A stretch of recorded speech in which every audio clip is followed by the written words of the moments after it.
بسم الله الرحمن الرحيم بسم الله الرحمن الرحيم الحمد لله رب العالمين والصلاة والسلام على أشرف الأنبياء والمرسلين سيدنا ونبينا ومولانا محمد وعلى آله وأصحابه أجمعين أما بعد. Allah Azze ve Celle'nin izniyle imamlar arasında, mezhep imamları veya sələfi imamları arasında baş verən ixtilafların həqiqəti və səbəbləri adlı dərs risaləsini oxumağa davam edirik. Bugün də daha mühüm, vacib bir mövzuya toxunacağıq. Alimlər arasında baş verən fiqhi ixtilaflarda müsəlmanın mövqeyi necə olmalıdır? Alimlər arasında, məzhəblər arasında baş verən fiqhi ixtilaflara müsəlman necə yanaşmalıdır? Mövqeyi necə olmalıdır? Şübhə yoxdur ki, qardaşlar, bu halda müsəlmanın elmi və fiqhi səviyyəsinin təsiri mühüm rol oynayır. Çünki bir müsəlman ya alim, ya ammi, yəni sıravi, ya da elm tələbəsidir. Dördüncü bir səviyyə yoxdur. Odur ki, bu mövzunu incələyərkən insanların bu səviyyələrini görməzdən gəlmək, hamısını eyni səviyyəyə qoymaq ya ifrata, ya da təfritə yol açacaqdır. Yəni, ammi, avam müsəlmandan alimlik dərəcəsində olduğu kimi, alimdən tələb olunan dəlilləri incələməsini, hədislərin səhihini, zəifini, ravilərin halını incələməsini tələb etmək, bu ifratdır. Bu, əqləndə, şərəndə mümkün deyil. Və ya elm əhlinin müctəhidləri dəyərini düşürüb onları avam səviyyəyə salmaq, onları təqlid etməyin caiz olmadığını deməkdir. Bu nədir? Bu da ifratın bir növüdür. İnsanların hamısını üləma və müctəhid səviyyəsinə ucaltmaq caiz olmadığı kimi, yenə hamısını ammi və ya tələbə səviyyəsinə düşürmək də caiz deyildir. Belə bir şey etsək, elmə və elm əhlinə hörmətsizlik etmiş, alim ilə cahili bir-birinə tay tutmuş olarıq. Halbuki Allah Azze ve Celle Zümer surası 9-cu ayədə de ki, heç bilənlə bilməyən eyni olarmı? Deyə buyurmuşdur. Gəlin bu üç sinif insanın ixtilaflı məsələlərdəki mövqeyinə baxaq. 1. Birinci alim. Alim dedikdə, qardaşlar, qəsd etdiyimiz dəlillərdən müxtəlif hökmlər çıxarmağı, ictihadlar etməyi bacaran, buna əhl olan kəsdir. Bu səviyyədə olan bir kəsin haqq ilə əməl etməsi üçün ixtilaflı məsələlər üzərində düşünməsi, dəlilləri dəyərləndirməsi, istinbat və tərcih nöqtəsində ictihad etməsi labuddur. Vardığı məsələdə başqaları ona müxalifət etsə belə, yenə hökm dəyişməz. Yəni, bir kəsin, bir alim səviyyəsində olan bir kəs, dəlillər üzərində haqqı tapmaq üçün istinbat etməsi, düşünməsi, bir nəticəyə gəlməsi nədir? Labuddur. Hətta başqa alimlər ona müxalifət etsə belə yenə hökm dəyişməz. Çünki alimlərin cümhuruna görə bu səviyyədə olan birinin başqasını təqlid etməsi caiz deyildir. Elm əhlinin əksəriyyəti müctəhidin ictihadına görə bağışlandığını, xəta etsə belə bir əcr qazandığını söyləmişlər. Onların dəlili isə aşağıdakı hədisdir. İmam Buxari, Müslim, Əbu Davud rahimehullahın rəvayət etdiyi hədisdə Allah Resulü sallallahu aleyhi ve sellem buyurur ki, Amr bin Əl-As radiyallahu anhudan gələn hədisdə buyurur ki, hakim hökm verərkən ictihad edər. Əgər ictihadında haqqa isabət edərsə, ona 2 əcr, xəta edərsə 1 əcr vardır. Əl-Amidi Üsul kitabında buyurur ki, müsəlmanlar şəri hökmlərdə istinbat edən müctəhiddən günahın qaldırılması üzərində ittifaq ediblər. Müsəlmanlar icma ediblər ki, bir müctəhid istinbat edərsə, ictihada açıq, qəti, sarih nasla bilinməyən hər hansı bir məsələdə ictihad edərsə, o, xəta etsə belə ondan günah qaldırılmışdır. Bişir Əl-Mərisi, İbn-i Uleyyə, Əbu Bəkir Əl-Əssam və qiyası inkar edən Zahiriyyə və İmamiyyə firqələri isə bu məsələdə haqqın bəlli olduğunu, haqqa isabət etməyənlərin isə günahkar, fasıq olduğunu söyləmişlər. Haqq əhlinin bu məsələdəki dəlili isə mütəvatir yolla sabit olan, inkar edilməsi mümkün olmayan, şək və şübhədən uzaq və zəruri elmlə bilinən sahabələr arasında fikir məsələlərdə ixtilaf olduğu və bu ixtilafların sahabə dövrü sona çatana qədər davam etdiyidir. Əhl-i sünnənin dəlili nədir? Sahabələr arasında ixtilaf baş verib, fikir məsələlərdə yüzlərlə ixtilaf baş verib və bu sahabə dönəminin sonuna qədər davam edib. Halbuki onlardan hər hansı birindən ixtilaf edib, xəta edən sahabələr haqqında nə açıq, nə də qapalı şəkildə bir qınama, bir-birini günah və fıskda ittiham etmə varid olmamışdır. Heç bir sahabə başqasına müxalifət etdiyi üçün, fikir məsələdə başqasına müxalifət etdiyi üçün sapıqlıqla, günahla, fasiqliklə ittiham olunmamışdır. Bu birinci, alimin vəsfi. İkinci, əvam, yəni sıravi müsəlman. Burada qəsd etdiyimiz kəs, dəlilləri dəyərləndirə bilməyəcək səviyyədə olan cahil bir kəsdir. Belə bir kəsin alimləri təqlid etməsi labüddür. Təqlid etdiyi kəs istər öz məzhəbinin imam olsun, istər mötəbər alimlərdən birisi olsun, fərqi yoxdur. Belə bir kəsə vacib olan soruşmaq, fətva istəmək və aldığı fətva ilə əməl etməkdir. Bununla yanaşı o fətvaya müxalif olan digər görüşlərə də hörmətlə yanaşmaq həddi aşmamaqdır. Əvam müsəlmanın öz görüşü ilə, anlayışı ilə əməl etməsi caiz deyildir. Bugün ən çox yayılmış şey.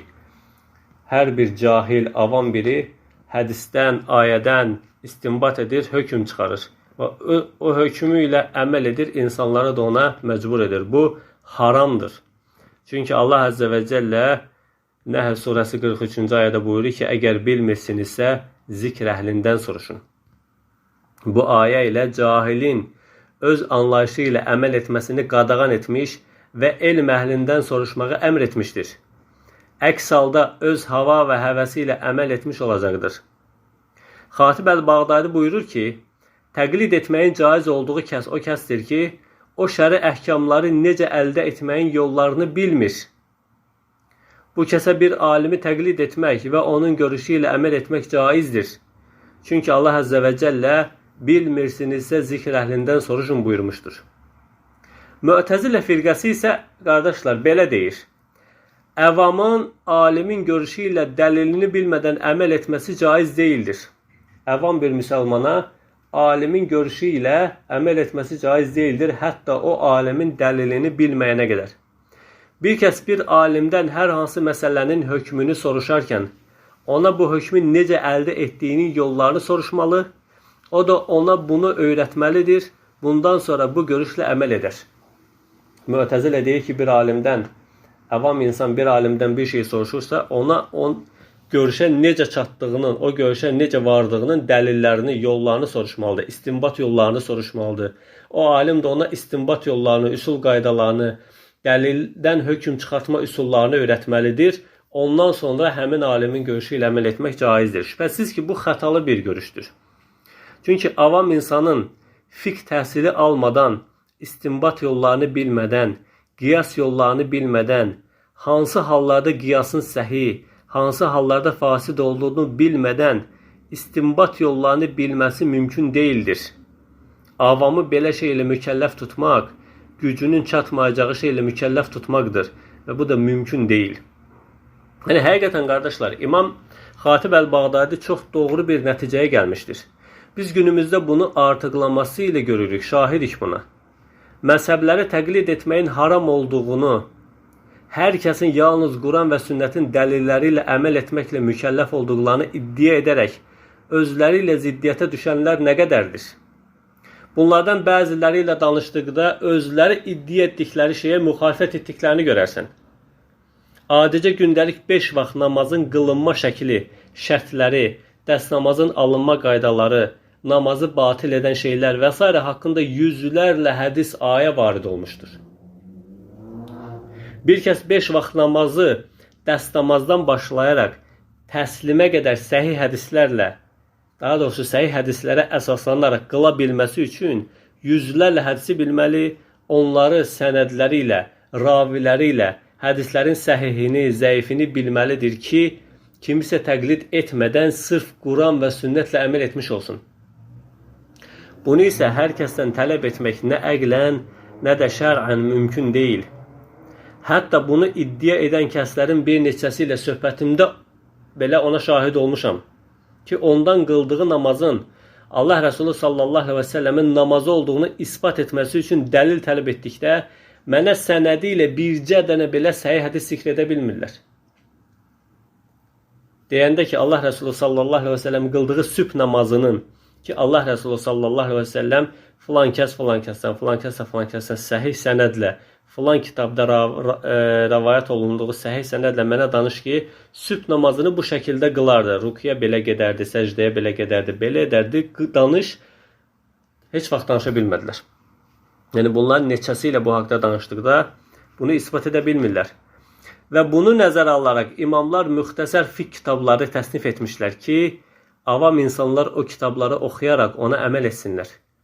Əks halda İslama yeni girən bir kəsin namaza başlaması üçün yüzlərlə hədisi araşdırmalı, incələməli və ona əməl etməlidir ki, bu da fiziki və əqli olaraq mümkün deyildir. Bir kəs təkcə namaza başlamaq üçün aylarla, bəlkə də illərlə namazın qılınış şəklini öyrənməli və araşdırmalıdır. Təkcə namazda bu qədər külfət varsa, onda dinin digər məsələlərində görün nə qədər şey tələb olunur. Halbuki, bunu tələb edən, insanlardan təqlidi qaldıran, haram edən, məzhəb imamlarına təqlid etməyi qadağan edən kəslər özləri bu iddialarında ziddiyyət içərisindədirlər.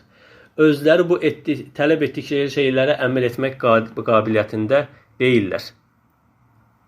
Halbuki onlar özləri belə etdikləri ibadətlərin dəlillərini bilmir, sadəcə kimisə təqlid edirlər.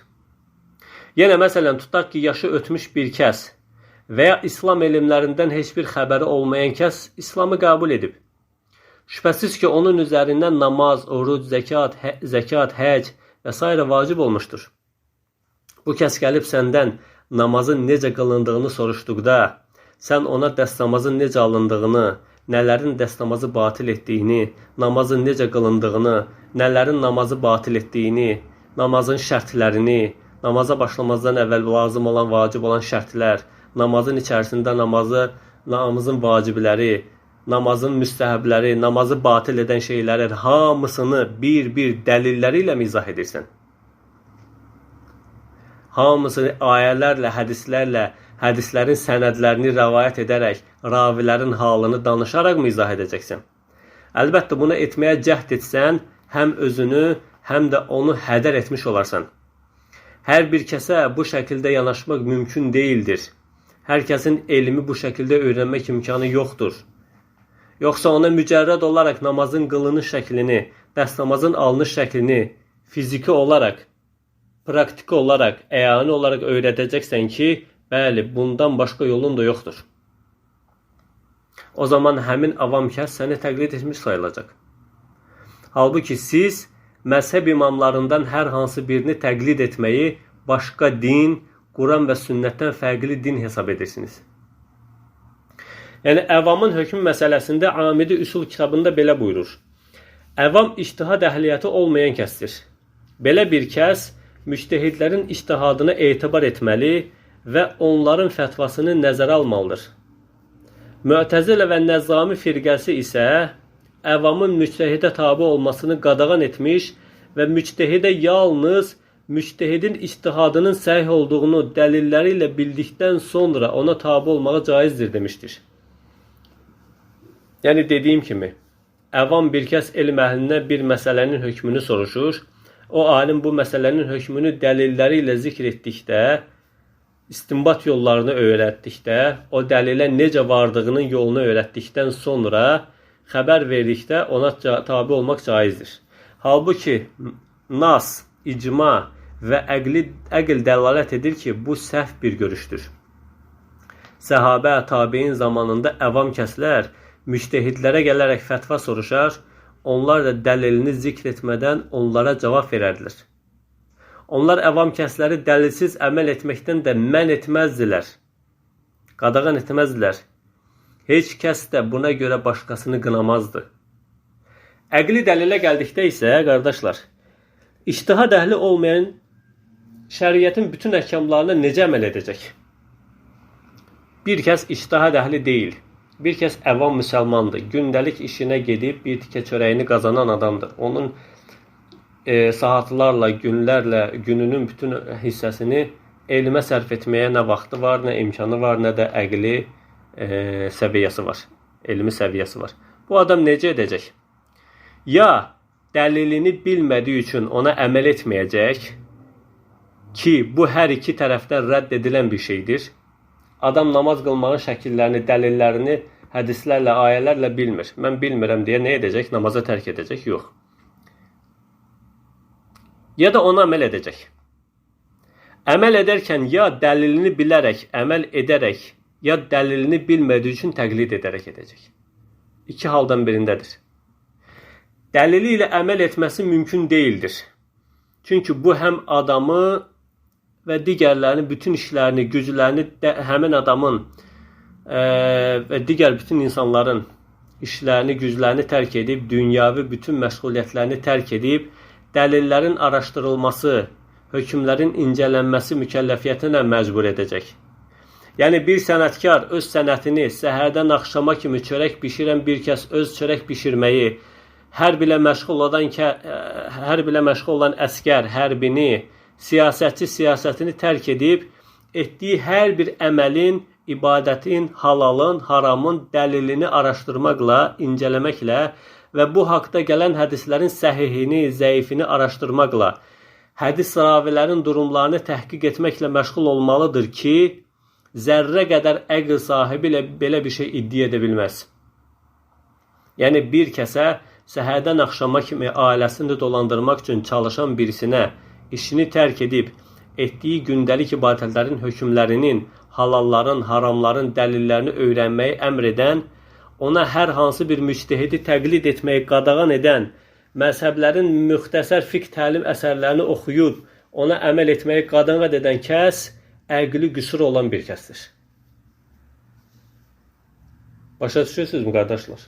Yəni bir əvama deyəndə ki, sən məzhəbləri təqlid etməməlisən, heç bir alimi təqlid etməməlisən, sən ancaq Quran və sünnətlə əməl etməlisən və gündəlik edilən bütün ibadətlər, qıldığın namazlar, qıldığın sünnət namazları, tutduğun oruclar, etdiyin zikirlər, halallar, haramlar, hamısının dəlilləri ilə əzbər bilməlisən, hansının səhih, hansının zəif olduğunu, ravilərin halını, hamısını bilməlisən.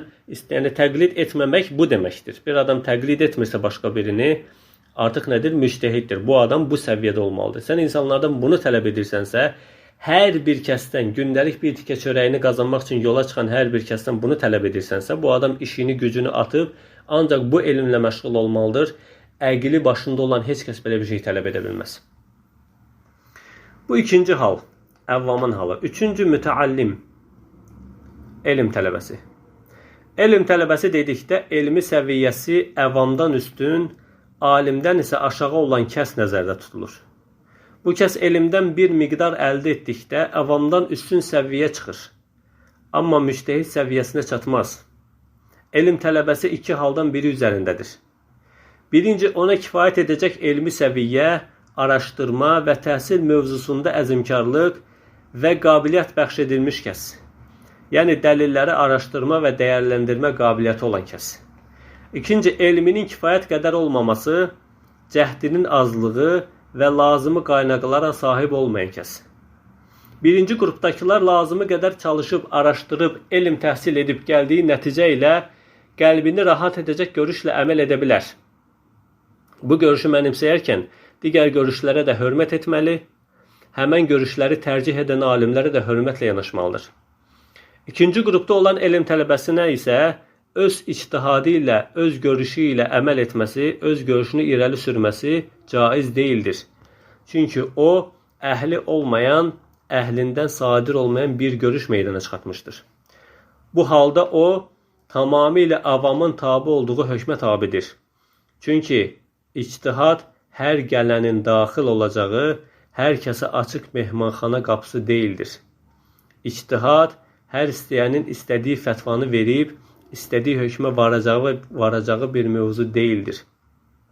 Xüsusilə qeyd etməliyik ki, uzun illərdən bəri müsəlmanlar bu fitnənin qarşısını alacaq siyasi bir gücdən məhrumdurlar. Belə kəslərin qarşısını kəsəcək, özündən ictihadlar edib, hökmlər kəsən, insanları bu uydurduqları hökmlərə mükəlləf tutan, öz uydurduqları hökmlərə təslim olmayan müsəlmanları küfürdə, fıskda ittiham edən azğın kəslərin qarşısını kəsəcək, onları cəzalandıracaq bir xəlifə, bir İslam dövləti olmadığı üçün bugün müsəlmanlar bu qarşılıqlıqdan çox əziyyət çəkir. Çox təəssüf ki. Ona görə hər bir müsəlmanın vacibdir ki, belə fitnələrin, belə ziddiyyətlərin qarşısını daima almağa çalışsın. Müsəlmana vacibdir ki, əvam müsəlmana vacibdir ki, özlərindən hökmlər istinbat etməsin. Öz hökmləri ilə insanlara hökmlər biçməsin. Əgər belə etdiyi halda dünyada və axirətdə böyük bir vəbal altına gələcək. Subhanək Allahumma və bihamdik. Əşhədu ən la ilahə illə ənt. Əstəğfiruka və etûbu ileyk.